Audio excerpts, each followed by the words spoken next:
हमने जो कल टॉपिक पढ़ा था वो था आपका कैपेसिटेंस और उससे रिलेटेड अपन ने कल न्यूमेरिकल किए थे, है ना। आज का जो टॉपिक होगा उसका नाम है कॉम्बिनेशन ऑफ कैपेसिटर्स। क्या नाम है? Combination of capacitors. So write down the heading combination of capacitors.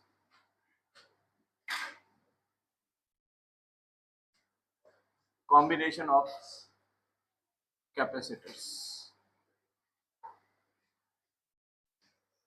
Combination of capacitors जो है इसका मतलब होता है आपका कि कैपेसिटर्स को अपन कंबाइन करेंगे। आप लोगों ने 10th क्लास के अंदर पढ़ा होगा, रेजिस्टेंसेस को आप कंबाइन करते थे, रेजिस्टर्स को, ठीक है। दो प्रकार के कॉम्बिनेशन बनते थे, एक सीरीज कॉम्बिनेशन होता है, दूसरा कौन सा होता है आपका? Parallel combination. तो अब देखिए इसके अंदर कॉम्बिनेशन ऑफ कैपेसिटर्स में पहला जो कॉम्बिनेशन पढ़ेंगे अपन उसका नाम होगा आपका सीरीज कॉम्बिनेशन। कौन सा होगा आपका? Series combination.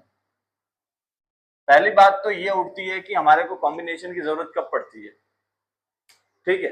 तो देखिए सर्किट, हमारे को सर्किट में मान लीजिए कोई कैपेसिटर लगाना है, लेकिन मार्केट में वो रेडीमेड उतने वैल्यू का कैपेसिटर अवेलेबल नहीं है, उसके आसपास के दूसरे वैल्यूज के कैपेसिटर अवेलेबल है।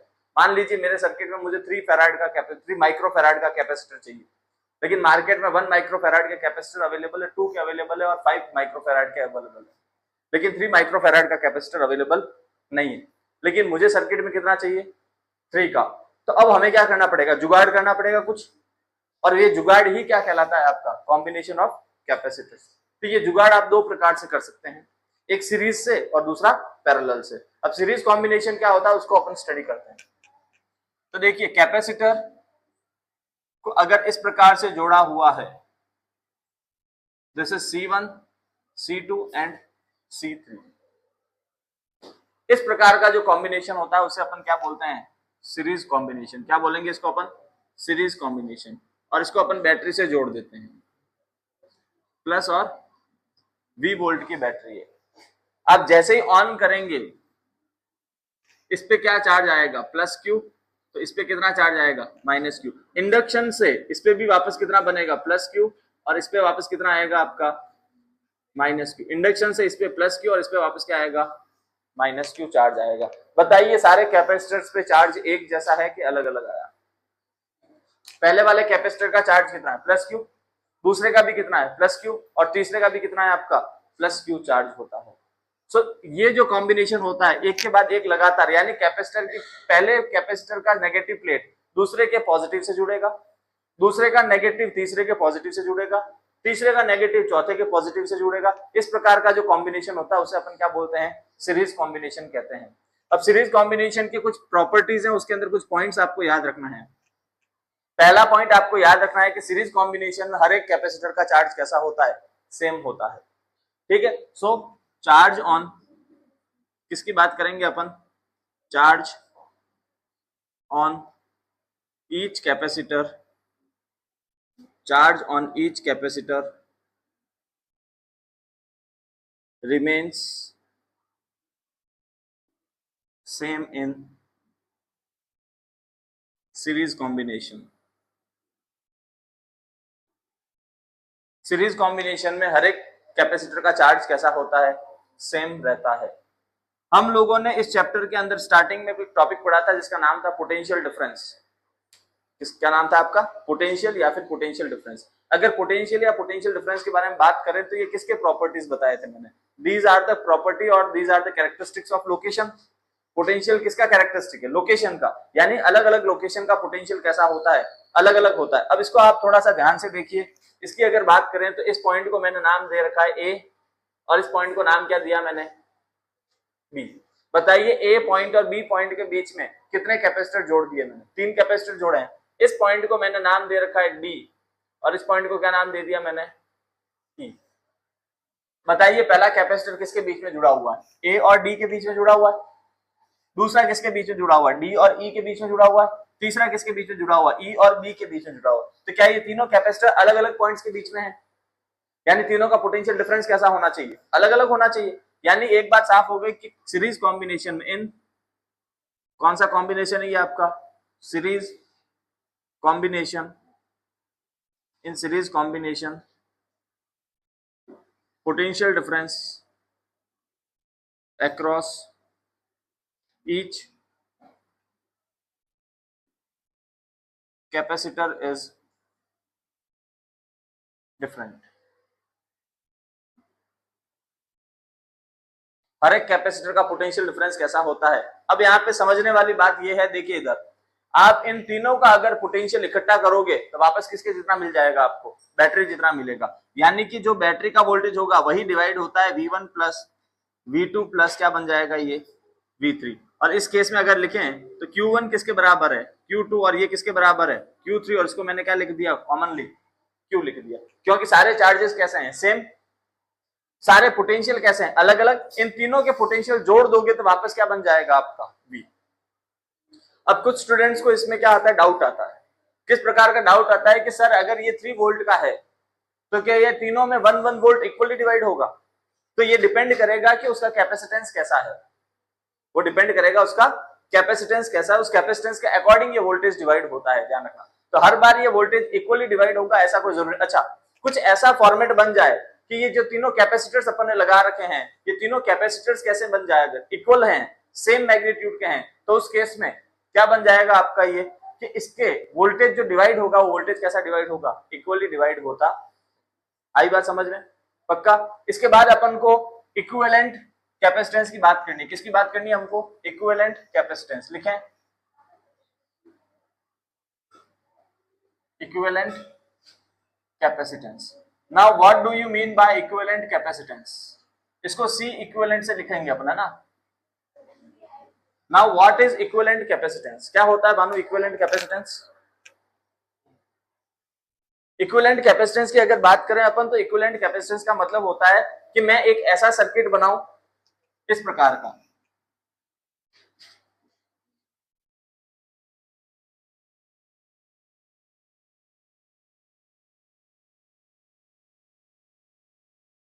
और इसको मैंने क्या लिख दिया सी, यानी कि मैं इसी सर्किट के अंदर इन तीनों को हटा के इन तीनों की जगह केवल एक ऐसा कैपेसिटर ले आऊं जो इन तीनों का वर्क अकेला कर जाएगा। ये तीनों मिलके जितना वर्क करेंगे वो ये अकेला वर्क करेगा, यानी ये कैपेसिटर इन तीनों का क्या कहलाएगा, इक्विवेलेंट कहलाएगा आपका। तो ये इक्विवेलेंट कैपेसिटेंस मुझे फाइंड आउट करना है। तब देखिए अगर सी की बात करें तो फॉर्मूला क्या होता है आपका Q अपॉन V। क्या फॉर्मूला होता है, C is equal to Q upon V। अब देखिए हमारे पास इस वाले डेरिवेशन में आपको ये याद रखना है कि इनमें से जो प्लस वाला इक्वेशन होता है वहां से हम शुरू करते हैं। तो ये प्लस वाला इक्वेशन किसका, वोल्टेज का दे रखा है, आप इसको V में कन्वर्ट करिए। तो बताइए V का फॉर्मूला क्या हो रहा है, Q अपॉन C। क्या बात कर रहे हैं अपन, V is equal to Q upon C। अब समझना है यहाँ पे अगर ये पूरे बैटरी का वोल्टेज है यानी पूरे सर्किट का वोल्टेज है तो ये पूरे सर्किट का क्या होगा, चार्ज, और ये पूरे सर्किट का क्या होगा, कैपेसिटेंस। और पूरे सर्किट का कैपेसिटेंस किस नाम से जाना जाता है, इक्विवेलेंट कैपेसिटेंस। पूरे सर्किट का कैपेसिटेंस किस नाम से जाना जाता है, इक्विवेलेंट कैपेसिटेंस के नाम से जाना जाता है। तो अपन को पता है since V is equal to formula क्या है, V1 plus V2 plus V3। अच्छा V को क्या लिख सकते हैं अपन, Q अपॉन C इक्विवेलेंट। तो V1 को मैं क्या लिख सकता हूं यहाँ पे Q1 अपॉन C1। ये क्या बन सकता है आपका Q2 अपॉन C2, और ये क्या बन सकता है आपका Q3 अपॉन C3। बन गया ये। अच्छा Q1 Q2 Q3 सेम है क्या अलग अलग है, Q1 Q2 Q3 सेम है क्या अलग अलग है, सेम है वैल्यू सारी। तो इनको मैं इस प्रकार से लिखते हैं Q upon C equivalent is equal to ये क्या है Q upon C1 plus Q upon C2 plus Q upon C3। Common क्या निकल रहा है सब में से, Q कॉमन निकल के कट जाएगा, तो यहाँ पे क्या बचेगा 1 upon C equivalent is equal to 1 upon C1 plus 1 upon C2 plus 1 upon C3। This is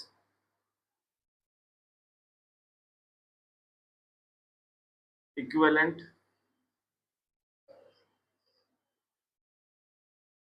capacitance of circuit. ये सर्किट का क्या बन गया आपका, इक्विवेलेंट कैपेसिटेंस बना। अब इसमें कुछ स्पेशल केसेस करने होते हैं हमको, क्या करने होते हैं आपको, स्पेशल केसेस। किस प्रकार के स्पेशल केसेस हैं उसको देखिए। पहला, if there are N अनआइडेंटिकल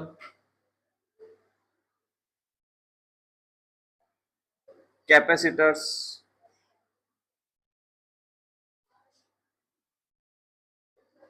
connected in series. विशेष बात याद करने वाली कौन सी इसमें, क्या है, unidentical. Now what do you mean by unidentical? अलग अलग। अनआइडेंटिकल, आइडेंटिकल का मतलब होता है एक जैसे, और अनआइडेंटिकल का मतलब क्या हो गया आपका, अलग अलग।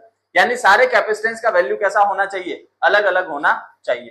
तो अगर n जोड़ दिए तो हमारा फॉर्मूला क्या बन जाएगा उस केस में, 1/c equivalent is equal to 1/c1 plus 1/c2 plus so on. कहां तक जोड़ देना है अपन को, 1/cn।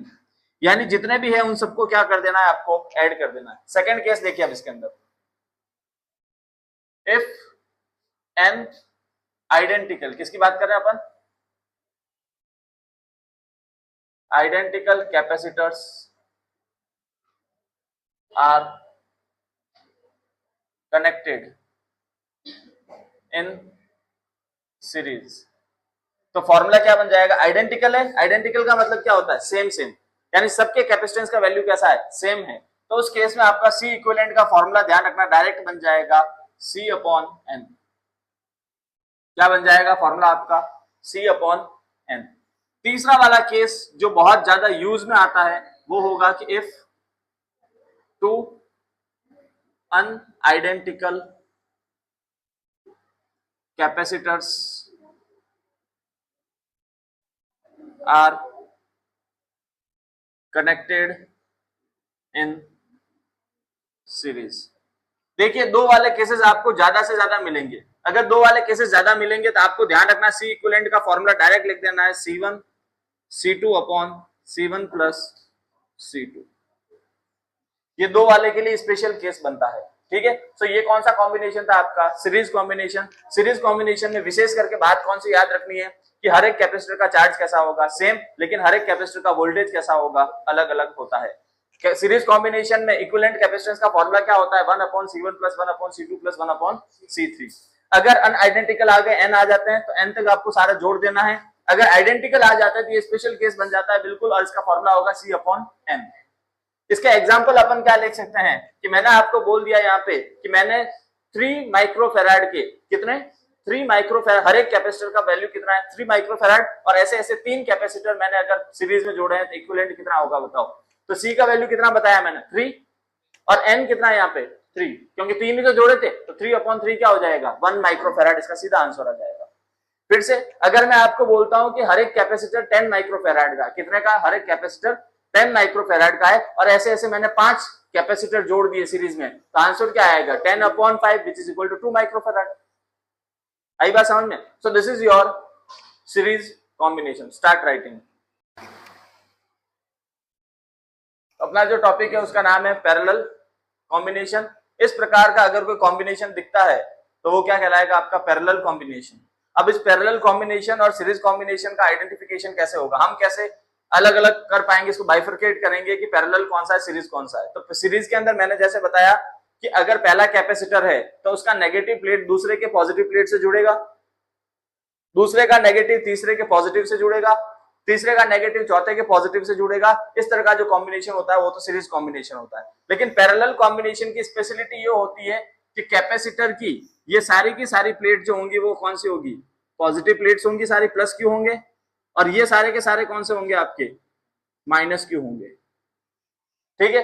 तो जितने भी पॉजिटिव प्लेट होगी वो एक कॉमन पॉइंट से जुड़ी होगी, जितनी भी नेगेटिव प्लेट होंगी वो सारी की सारी एक कॉमन पॉइंट से जुड़ी होती है। इस प्रकार का जो कॉम्बिनेशन होता है उसे अपन क्या बोलेंगे, पैरेलल कॉम्बिनेशन। देखिए इधर पहले वाले C1 का पॉजिटिव कहां जा रहा है, ए पे, C2 का भी पॉजिटिव कहां जा रहा है, ए पे, और C3 का भी पॉजिटिव कहां जा रहा है, ए पे। यानी क्या C1 C2 C3 तीनों के पॉजिटिव प्लेट ए वाले पॉइंट से कनेक्टेड है, तो एक कॉमन पॉइंट हो गया इनके लिए, तीनों के लिए।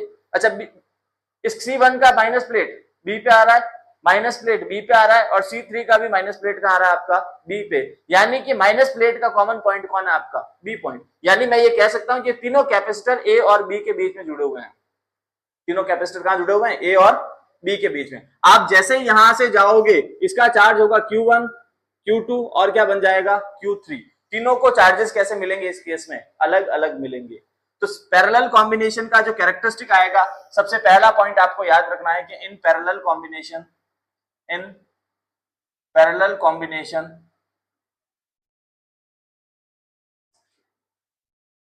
charges on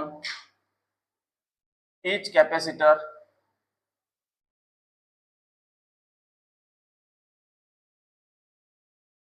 are different। हर एक कैपेसिटर का चार्ज कैसा होगा, अलग होगा। उस वाले केस में सीरीज की बात कर रहे थे तो हर एक कैपेसिटर का चार्ज कैसा था, सेम।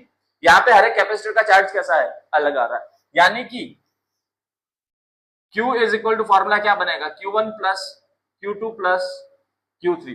तीनों के चार्ज जोड़ोगे तो वापस किसका चार्ज मिल जाएगा, पूरे सर्किट का चार्ज, जो बैटरी से निकल रहा है वो वाला चार्ज मिल जाएगा आपको।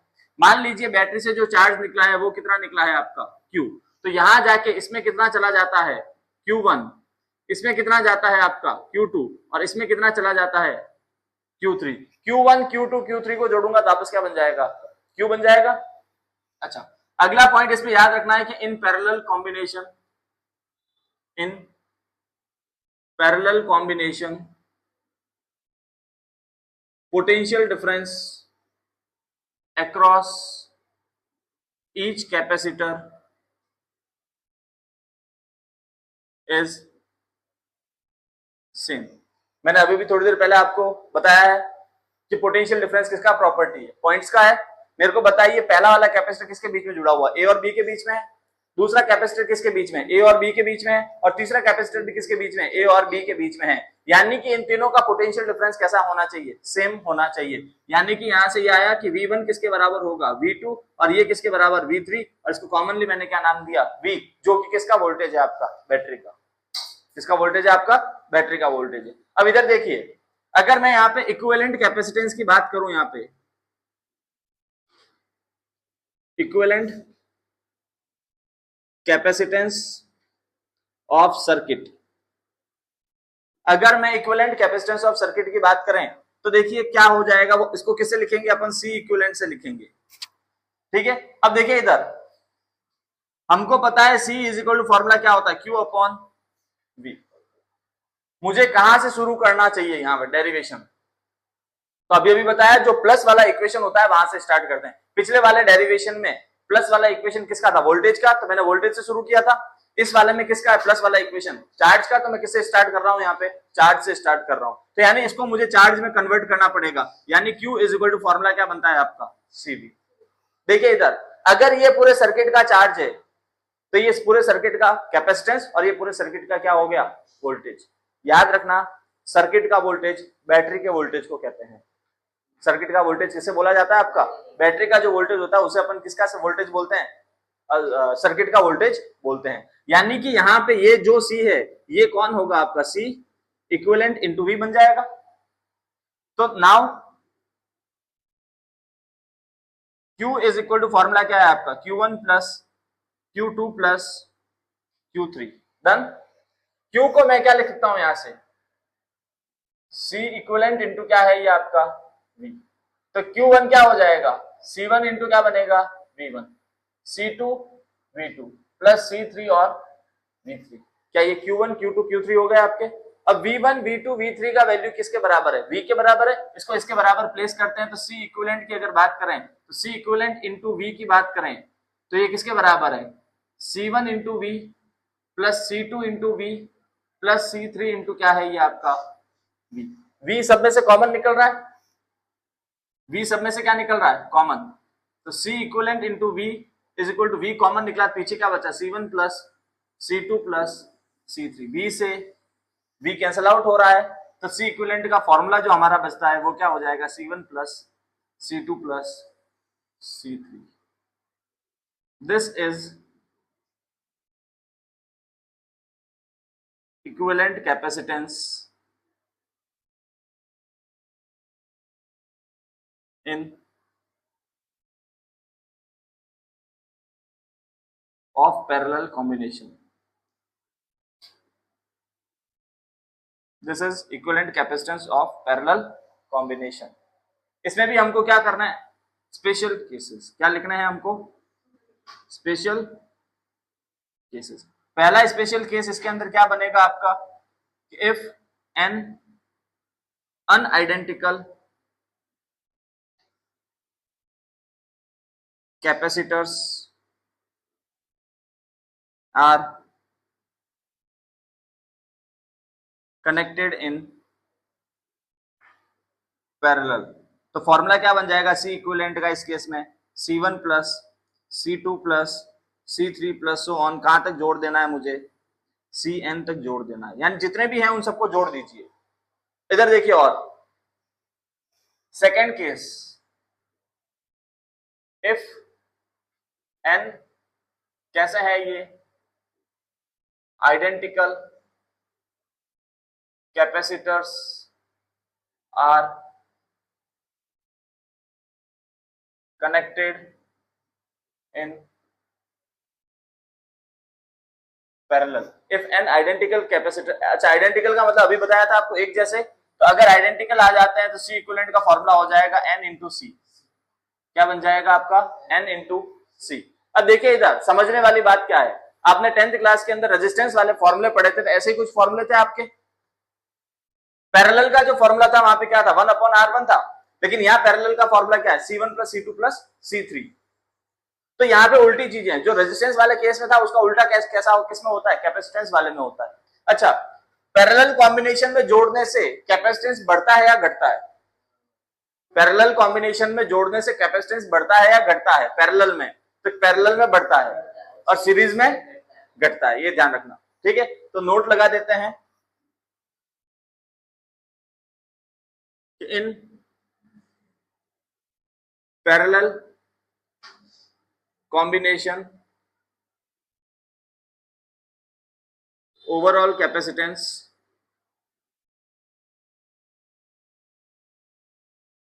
increases and vice versa. What is vice versa?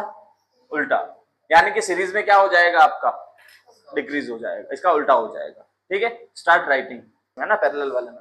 तो अब देखो क्वेश्चन क्या कह रहा है, आपको दो कैपेसिटर्स दे रखे हैं C1 और C2। C1 का वैल्यू कितना दे रखा है आपको? 6 माइक्रोफेराड, और C2 का वैल्यू कितना दे रखा है आपको? 12 माइक्रोफेराड। डन। उसके बाद आर कनेक्टेड इन सीरीज, दोनों को कैसे जोड़ा जाता है? आपको सीरीज में जोड़ा जाता है विद द बैटरी। तो देखो इसका सर्किट डायग्राम कैसा बनेगा? ये तो रहा C1 और ये कौन बन गया आपका? C2, और इनको किसके साथ सीरीज में जोड़ा जाता है? बैटरी के साथ सीरीज में जोड़ा जाता है। बैटरी का वोल्टेज अपन ने मान लो कितना मान लिया है? V। अब इधर देखिए C1 यानी ये जो 6 माइक्रोफेराड वाला जो कैपेसिटर है, इसका अक्रॉस वोल्टेज कितना बता दिया आपको? 2 वोल्ट। यानी कि V1 का वैल्यू कितना है आपके पास में? 2 वोल्ट। V1 का वैल्यू कितना बता रखा है आपको? 2 वोल्ट बता रखा है। और आपसे क्या पूछा जाता है कि बैटरी का वोल्टेज पता करिए। क्वेश्चन क्या पूछ रहा है आपको? बैटरी का वोल्टेज पता करिए। तो आप लोगों को बैटरी का वोल्टेज चाहिए, तो देखिए क्या होना चाहिए कॉन्सेप्ट आपका? बैटरी का वोल्टेज पूछा है तो सर्किट का पूरा, बैटरी का वोल्टेज क्या? सर्किट का वोल्टेज है आपका। तो अगर सर्किट का वोल्टेज पूछा है तो आप सर्किट का रेजिस्टर कैपेसिटेंस निकाल दीजिए और सर्किट का चार्ज फाइंड आउट करेंगे। ठीक है, अच्छा अब देखो इधर, यहां से समझना टोटल कैपेसिटेंस कितना हो जाएगा इस सर्किट का। अगर सी इक्विवेलेंट की बात करें तो ये सीरीज है कि पैरेलल है? सीरीज है। और सीरीज में मैंने अभी अभी आपको स्पेशल पॉइंट के अंदर लिखाया था कि आपको ज्यादातर जरूरत पड़ेगी कि सीरीज कॉम्बिनेशन में दो कैपेसिटर्स जुड़े होंगे, तो उसका फॉर्मूला डायरेक्ट बताया था आपको C1 C2 upon C1 plus C2, यही था कुछ आपका। ठीक है, तो यहां से अगर C1 C2 की बात करें तो C1 कितना है आपका? 6 इंटू ये कितना है आपका? 12 अपॉन 6 प्लस 12, 6 इंटू 12 अपॉन 18, तो ये कितना आ रहा है आपका? 4 माइक्रोफेराड। ये इस पूरे सर्किट का मिल गया मुझे कैपेसिटेंस। इस पूरे सर्किट का क्या मिला हमको? कैपेसिटेंस मिला। डन। अब आपको यहां से V2 पता करना है। आपको क्या पता करना है? V2। V2 का फॉर्मूला क्या होगा? C2 upon Q2। क्या होना चाहिए? C2 अपॉन V2 है ना, तो Q2 अपॉन C2 बनेगा फॉर्मूला इसका। तो देखो इधर